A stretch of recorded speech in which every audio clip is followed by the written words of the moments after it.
In the midst of what's happening around us, God has given us one more opportunity to be together as a family. तो हमारे बीच में जो कुछ भी आज वातावरण है, माहौल है, उसके बीच में भी प्रभु ने हमें एक परिवार के तरह इकट्ठा कर फिर एक बार हमें अवसर दिया है मिलने का।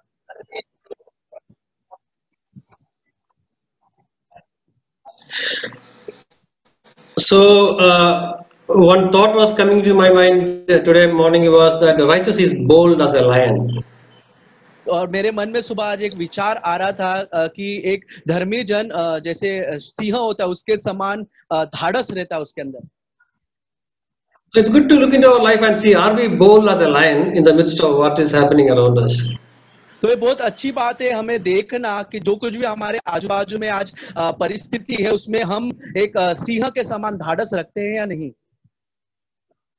We are hearing news about people becoming sick, people losing job, plane crash, heavy flood in Kerala. In the midst, I was following all these things happening, which is directly affecting me.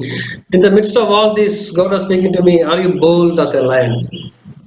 तो आज हमारे बीच में हम ऐसे समाचार सुनते हैं जहाँ बहुत सारे लोग बीमार होकर मर रहे हैं और कई लोगों का जॉब जा रहा है, कई प्लेन क्रैश हो रहा है और कई जगह पर बहुत सारे फ्लड्स हो रहे हैं और बरसात बहुत ज्यादा जोर से हो रही है और उस समय हम सिंह के समान धाड़स रखते हैं या नहीं।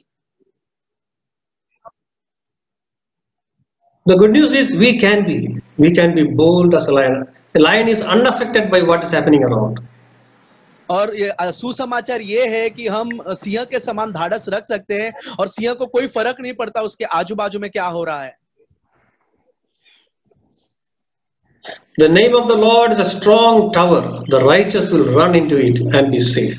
Amen. और परमेश्वर का नाम ऊंचे गढ़ के समान है जहां पर एक धर्मी भागकर शरण पाता है। Today we have come to celebrate our fellowship as a family. That is the breaking of the bread. तो आज एक परिवार में एक उत्सव के समान हम परमेश्वर का भोज के लिए इकट्ठे हुए इस समय। Bible speaks a lot about brothers together, we living together, fellowshipping together, working together. The new covenant is all about together, people coming together as a body of Christ. और बाइबल ये भी कहता है कि एक समूह होते भाई, झुंड होते हैं और भाई एक साथ सहयोग होते हैं। तो बाइबल इस विषय में ज्यादा आधारित देता है। Okay, there's a verse which came to my mind, 2 Timothy 2:22. 2 Timothy 2:22 says that flee the evil desires of youth and pursue righteousness, faith, love and peace, along with those who call on the Lord out of your heart. 2 Timothy 2:22. तो दूसरा तीमुथियुस उसका 2:22. दूसरा तीमुथियुस उसका 2 का 22 वचन हम देखते हैं, जीवन की अभिलाषाओं से भाग और जो शुद्ध मन से प्रभु का नाम लेते हैं उनके साथ धर्म और विश्वास और प्रेम और मेल मिलाप का पीछा कर। It is speaking to youth, but it's speaking about running away from all youthful lust. It says together, along with all those who call on the Lord out of pure heart. ये जवानों के लिए लिखा गया है, लेकिन यहाँ पर लिखा है कि तुम सभी लोग उसी तरह मतलब एक साथ मिलकर इस दौड़ में भागो और ये सारी अभिलाषाओं से भागो। So this is even the victory over sin. Even the victory over sin, having coming out of sins are all together, not alone. और वैसा ही जो पाप के ऊपर हमको जय मिलता है, प्रभुता मिलता है, वही हम इस सबको एक साथ इसके ऊपर जय मिलता है।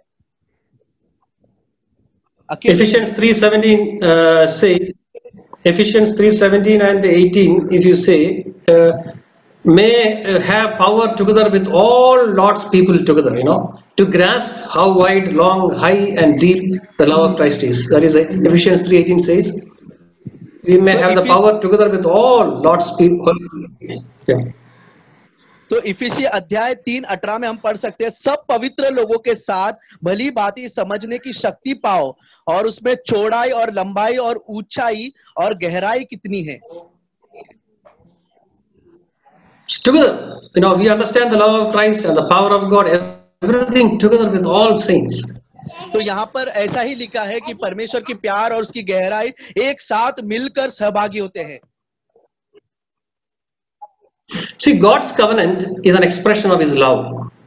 परमेश्वर का जो वाचा है वो उसके प्रेम का प्रतीक है. See, the Old Testament, God expressed His love through the Old Covenant. In the New Testament, He expressed His love through the New Covenant. Brother, can you repeat?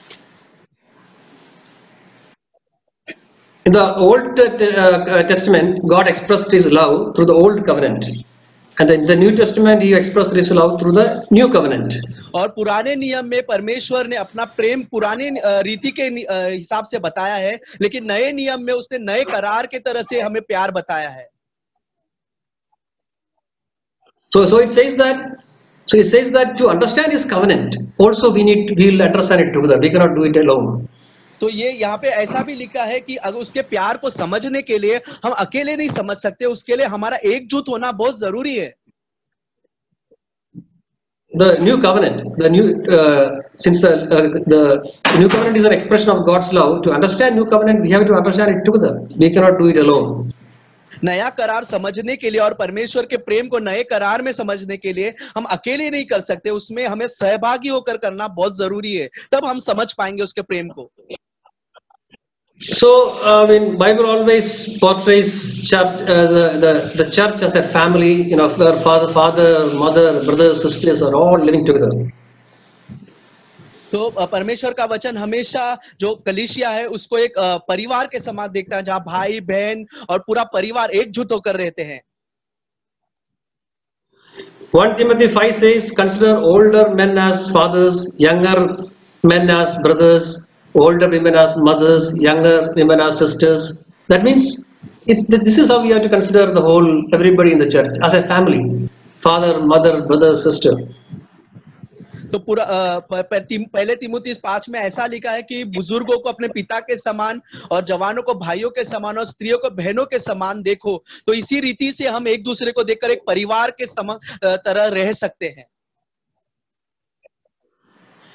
So, in a family, there's no competition in the family. Fathers are not competing with their children. When the children go up, the father will not feel envious. Father actually works with all his being to ensure that his children grow up. There's no competition in the family. तो एक परिवार में ऐसे competition नाम की कोई चीज नहीं होती. एक पिता चाहता है कि उसके बच्चे बढ़े और उसमें और प्रगति पा सके. उनके बीच में ऐसा कोई भी कंपटीशन नहीं होता. That's why one of the reasons why God is portraying a church as a family, because in the church, the family, everybody work together for the betterment of others. Everybody is happy to see others go up. और उसीलिए परमेश्वर भी इसको एक परिवार की तरह देखना चाहते हैं, जहां एक दूसरे के साथ हम कंपटीशन में नहीं लगे, लेकिन एक दूसरे को बढ़ाए और प्रोत्साहन करें और ऐसा एक जीवन जी सके. Brother is proud to have the sisters going up. The sisters are proud to have the brothers going up. And father put all his energy to ensure that the children are growing in the Lord. और एक भाई को बहुत अच्छा लगता है जब बहन प्रभु में आगे बढ़ती है, और वैसा ही एक बहन को भी बहुत अच्छा लगता है जब वो भाई प्रभु में आगे बढ़ता है. और पिता पूरा अपना कोशिश करता है कि उनके बच्चे और प्रभु में बढ़ते जाए. So when we come together to break bread as a church, this is something we have to judge. Bible says in Corinthians 11, it says that judge yourself whether you are right or not before you take part. Are we as a family? Are we behaving as a family, or are we competing with others? तो यही बात हमको जांचना है जब हम प्रभु भोज की सेवकाई में आते हैं, जब उसमें सहभागी होते हैं. क्या हम एक दूसरे के बीच में कंपटीशन कर रहे हैं या एक परिवार के समान एक दूसरे को बढ़ाना चाहते हैं? ये हमें खुद को जांचना है.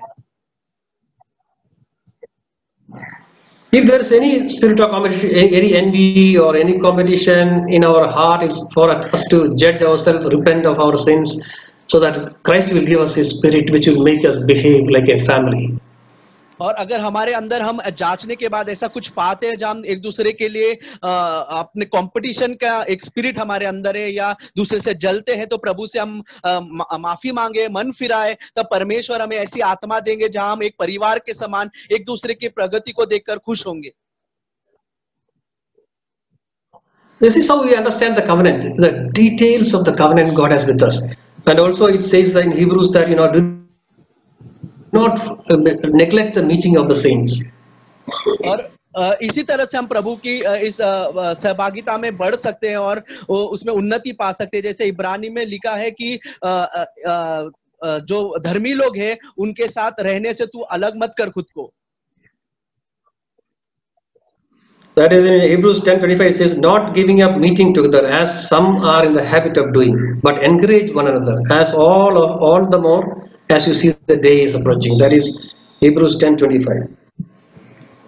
और इब्रानी अध्याय उसके 10 के 25 वचन में हम देख सकते हैं कि और तुम ऐसे लोगों के साथ और इकट्ठा हो और उनके समान मत बनो जो उनसे अलग हो जाते हैं। और 10:25 एक दूसरे के साथ इकट्ठा होना न छोड़ो जैसे कितनों की रीति है, पर एक दूसरे को समझाते रहे, और जो जो उस दिन को निकट आते देखते हो तो और भी अधिक ये किया करो।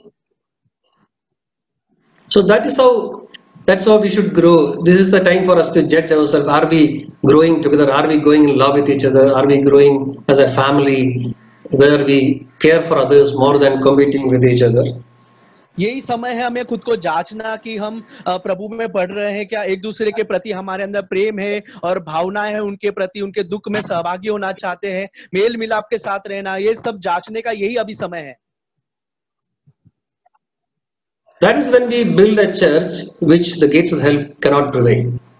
और यही वो कलीसिया के विषय में लिखा गया जहां पर नरक के फाटक प्रबल नहीं हो सकते हैं। The Satan may sometimes prevail over individuals, but Satan cannot prevail over the church. और शैतान कई बार हमको परीक्षाओं में डाल सकता है, हमको तकलीफ में डाल सकता है, लेकिन वो कलीसिया को नहीं कर पाएगा ये। Because that is how God has designed it. It is a tremendous mystery hidden in the body of Christ. क्योंकि ये परमेश्वर का ऐसा ही एक निर्णय है जहां पर अद्भुत सामर्थ्य है जब परमेश्वर की कलीसिया इकट्ठी होती है। In Matthew 13, it says Jesus went to his hometown to preach the good news of the kingdom. In Matthew 13, it says Jesus went to his hometown, but the people, मत्ती अध्याय 13 में लिखा है यीशु अपने घर में गया अपने लोगों के पास, लेकिन उन्होंने उसे ग्रहण नहीं किया। It's 58 verse. It says he could not do any miracles because of their lack of faith. और उसके 58 वचन में ऐसा लिखा है मत्ती 13 के 58 में कि और उनके अविश्वास के कारण वो और अधिक चमत्कार और बहुत सामर्थ के काम नहीं कर पाया। Because when he went to his hometown, people thought, this is a carpenter's son, his brothers are with us, his sisters are with us, he's just an ordinary man. So what miracle he can do? क्योंकि लोगों ने ऐसा सोचा, अरे ये तो हमारे साथ ही पला बड़ा है, इसके भाई बहनों को हम जानते हैं, ये तो एक बड़ा ही है, ये हमारे लिए क्या कर सकता है। They considered him as an ordinary man, so they did not believe in him. उन्होंने उसको एक सामान्य सा मनुष्य समझा और इस कारण उस पर विश्वास नहीं किया। I was seeing one explanation which Brother Zach gave about this is that, how did they know that? How did they show that they didn't have faith? They didn't bring any sick people to him. और brother Jack ने जैसे एक बार कहा कि लोगों ने कैसे दिखाया कि उसको विश्वास नहीं है उनको यीशु पर, उन्होंने कोई बीमारों को उनके पास नहीं लेकर आए। He's a carpenter's son, he's just an ordinary man, so they didn't have faith and they didn't bring any sick people to him. Now, all other places, sick people were brought to him and they got healed. और उन्होंने यीशु को एक सामान्य सा पुरुष या मनुष्य समझा, इसीलिए उन्होंने कोई बीमार लोगों को उनके यीशु के पास नहीं लाया, लेकिन यीशु दूसरे जगह कहीं पर भी गए, लोगों ने लाया और उन्होंने चंगाई को पाया। So today the body of Christ is, the Jesus is, the body of Christ is us, the church is the body of Christ. तो आज यीशु का देह क्या है? ये जो कलीसिया हम जब इकट्ठे होते हैं वो यीशु के शरीर का हिस्सा है। So when we come to the church, we can also have the same feeling. This is just a few people who I know all these brothers. They all have their own mistakes. We can underestimate the body of Christ. तो हम भी कई बार ऐसी मूर्खता कर सकते हैं जब हम सोचेंगे अरे ये तो ब्रदर सिस्टर को हम जानते हैं, ये तो हमारे समान ही है, इनके भी बहुत गलतियां हैं, तो इस तरह से हम भी धोखा खा सकते हैं। So if you have that attitude, the power of God cannot operate to us through the body of Christ. अगर आपकी ऐसी मनोवृत्ति है तो परमेश्वर का सामर्थ्य आपके लिए कार्य नहीं कर पाएगा। So this is when we don't understand the covenant, we miss out on the new covenant which God has for us. और यही वो बातें हैं जब परमेश्वर नए करार में हमें सिखाना चाहते हैं और हम इससे चूक सकते हैं। Because there's a verse which says that there's no God will not tempt us beyond our limits, but with every temptation there is a way out. क्योंकि यहाँ पर बाइबल में एक वचन लिखा है कि परमेश्वर हमें सहन से ज्यादा परीक्षा में नहीं डालेगा, लेकिन हर परीक्षा में वो हमारा वहां से निकास भी करेगा। We can if you don't have faith in this verse, we will miss out the way out in the temptations. और अगर हम इस वचन पे विश्वास ही नहीं करेंगे तो हम अपने परीक्षाओं में इससे बाहर ही नहीं निकल पाएंगे। So when we have problems, there is problems all around. We have sufferings. In the midst of all this, there's a way out God has given for us. और जब हम अपने आसपास में बहुत सारे समस्या और तकलीफ देते हैं तो उनके बीच में प्रभु ने एक मार्ग हम सबके लिए खोला है। If you underestimate the covenant of God, if you don't value the covenant of God, then we can miss out that way out. We may trample on the way out, thinking that there is no way out, and we'll miss out on it. अगर हम परमेश्वर के इस नए करार को इज्जत नहीं दे और उसका हम मान नहीं करेंगे तो ये जो बाहर निकलने का जो रास्ता है इसको हम खो बैठेंगे। So let us take it very seriously, the covenant God has given us, and have set our mind to understand it. God's Bible says in Psalms that He will reveal His covenant to those who fear Him. So let us be the people who fear Him, so that God will reveal His covenant to us, the minute details, the greatness of His covenant, the provisions He has provided in His covenant to us. और तो आए इस समय को हम गंभीरता से ले और परमेश्वर के हर नए करार के हर बातों को गंभीरता से ले, ताकि परमेश्वर ने जो वायदा किया है उसको हम अपने जीवन में अनुभव कर पाए। And let us function as a body where the Christ's fullness can dwell, and all His powers, all His blessings can operate into our lives through the body of Christ. और हम यीशु के शरीर का एक हिस्सा बनकर हम इसमें सहभागी हो, ताकि परमेश्वर का सामर्थ और अद्भुत कार्य हमारे बीच में हम देख सके। So let us take this time to judge ourselves and see to it that is there anything preventing us from coming together as a body, being knit together as a body, where God can express Himself through us. तो आए हम खुद को जांच कर देखें कि ऐसी कोई भी बातें हैं जो हमको एक शरीर में हिस्सा बनने से रुकावट डालती है, और कोई भी ऐसी बातें हैं जो हमको परमेश्वर के साथ चलने से रोकती है कलीसिया बनकर अपना भाग देने के लिए। तो आए हम परमेश्वर से मांगे कि प्रभु हमें प्रकाशन दे और हम उससे मन फिरा सके। Amen. Amen. We heard an encouraging word about the church being a family. तो अभी हमने वचन सुना जो भी बहुत प्रोत्साहन वाला वचन था कि जो कलीसिया है वह एक परिवार की जैसे है। Yeah, so that is a very important quality that we need to preserve in our lives. और यह बहुत एक अच्छी क्वालिटी है जो हम अपने जीवन में जिसको हम ला सकते हैं। Bible says when one rejoices, then we all rejoice. Bible ऐसा कहती है कि जब एक आनंदित होता है तो हम सबको आनंदित होना चाहिए। When one grieves, we also grieve with them. और अगर एक कोई हमारे बीच में दुख दुखी है तो हम सभी को उसके साथ दुख में शामिल होना चाहिए। That is what naturally happens in every individual family. तो ये जो साधारण सी बात है जो हर किसी परिवार में, अलग अलग परिवारों में ऐसा होता है। And in the individual family there is no competition. और जो हमारे परिवार होते हैं उसमें हमारे आपस में एक कोई प्रतिस्पर्धा नहीं होती। Similarly, in the Church of God also, we does not have any competition. तो इसी प्रकार से हमारा जो कलीसिया है उसमें भी हमारे बीच में ऐसा कुछ स्पर्धा नहीं होनी चाहिए। I'd like to read from 1 Corinthians chapter 11, verse 23 to 32. मैं अभी पहला कोरिन्थियंस के 11वें अध्याय के 23 से 32वें वचन तक पढ़ना चाहूंगा। For I received from the Lord that which I also delivered to you, that the Lord Jesus, in the night in which he was betrayed, took bread, and when he had given thanks, he broke it and said, "This is my body which is for you. Do this in remembrance of me." In the same way, he took the cup also after supper, saying, "This cup is the new covenant in my blood. Do this as often as you drink it in remembrance of me. For as often as you eat this bread and drink this cup, you proclaim the Lord's death until he comes. Therefore, whoever eats the bread and drinks the cup of the Lord in an unworthy manner shall be guilty of the body and the blood of the Lord. But let a man examine himself, and so let him eat of the bread and drink of the cup. For he who eats and drinks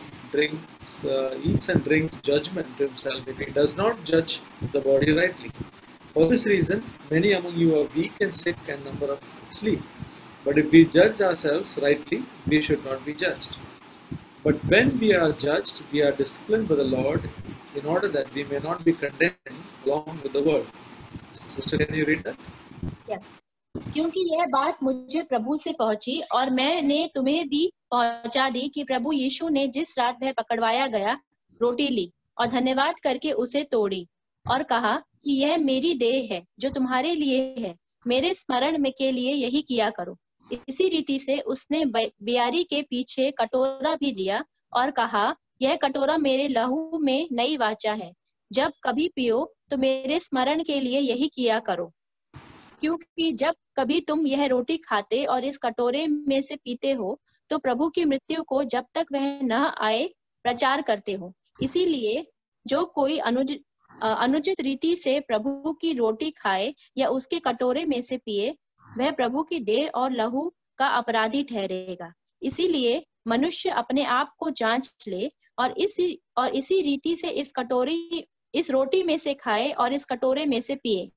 क्योंकि जो खाते पीते समय प्रभु की देह को न पहचाने, वह इस खाने और पीने से अपने ऊपर दंड लाता है। इसी कारण तुम में से बहुत से निर्बल और रोगी हैं और बहुत से सो भी गए। यदि हम अपने आप में जांचते तो दंड न पाते, परंतु प्रभु हमें दंड देकर हमारी ताड़ना करता है, इसलिए कि हम संसार के साथ दोषी न ठहरे। Yeah. So, brothers and sisters, we have understood what this passage is. तो भाइयों और बहनों, हम लोग समझ गए हैं कि क्या यह संदेश है। So it says that let us examine ourselves and then eat. तो यहाँ पर ऐसा कहते हैं, लिखा गया है कि हम अपने आप को जांचें और फिर हम खाएं।